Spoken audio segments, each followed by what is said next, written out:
வணக்கம். இன்னைக்கு நாம பார்க்க போறது வெறும் எண்கள்னு தோணலாம். ஆனா இந்த புள்ளி விவரங்களுக்கு பின்னாடி ஒரு முழு தேசத்தோட கதையே ஒளிஞ்சிருக்கு. வாங்க அந்த கதையை நாம ஒன்னா சேர்ந்து விரிவா பார்க்கலாம். முதல்ல இத பாக்கும்போது என்னடா இது வெறும் நம்பரும் எழுத்துமா ஒரு பெரிய சுவர் மாதிரி இருக்குன்னு தோணும் இல்லையா? ஆனா கவலையே படாதீங்க.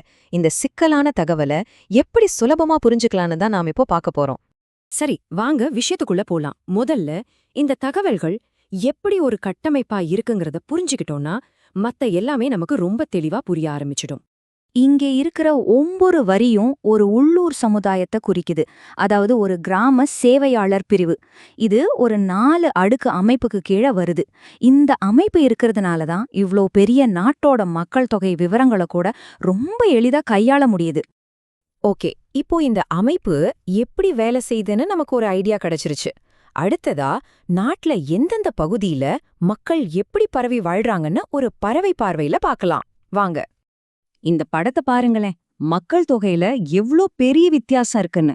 கிழக்கு மாகாணத்துல இருக்கிற ஒரே ஒரு சமூகத்தோட மக்கள் தொகை மத்த பெரிய சமூகங்களோட மக்கள் தொகையை விட கிட்டத்தட்ட 2 மடங்கு அதிகமா இருக்கு. யோசிச்சு பாருங்க. இதுல இன்னொரு ஆச்சரியமான விஷயம் என்னன்னா, இந்த வித்தியாசம் ஒரே மாவட்டத்துக்குள்ளேயே இருக்கு. சில பகுதிகள் ஒரு பெரிய நகரம் மாதிரி பறந்து விரிஞ்சிருக்கு. ஆனா சில பகுதிகள் ரொம்ப சின்ன கிராமங்களா இருக்கு.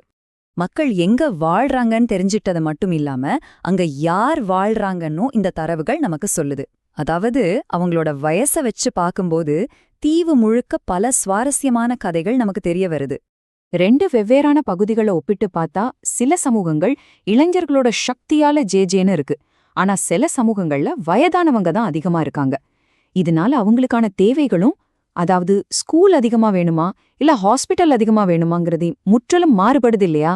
உதாரணத்துக்கு இந்த சென்னல் கிராமம் 02 எடுத்துக்கலாம். இங்க பாருங்க, இளைஞர்களோட எண்ணிக்கை எவ்வளவு அதிகமா இருக்குன்னு. இது நல்ல வளர்ந்து வர்ற ஒரு துடிப்பான சமூகத்தோட அடையாளம். சரி, இப்படியே இகல லெவலுக்கு போவோம். இங்க பாருங்க, சித்திரமே மொத்தமா மாறுது. சமூகத்துல ஒரு கணிசமான மக்கள் ஓய்வு பெறுற வயசுல இருக்காங்க. அப்போ அவங்களுடைய தேவைகளும் வாழ்க்கை முறையும் கண்டிப்பா வேற மாதிரி தானே இருக்கும்.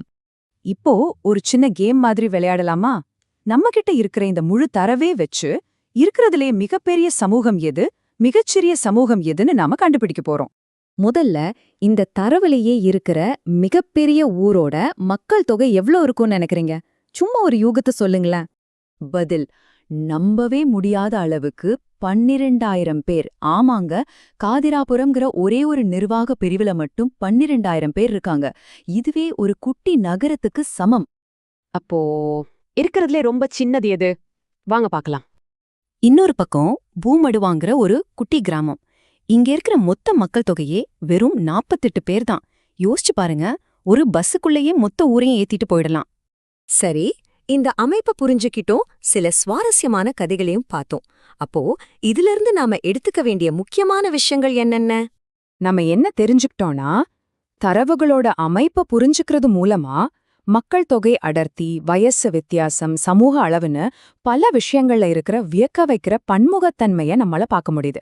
இந்த எண்கள் வெறும் புள்ளி விவரம் மட்டும் இல்ல, அது ஒரு நாட்டோட பன்முகத்தன்மையை காட்டுற ஒரு கண்ணாடி மாதிரி. கடைசியா ஒரு கேள்வியோட நான் முடிக்கிறேன்.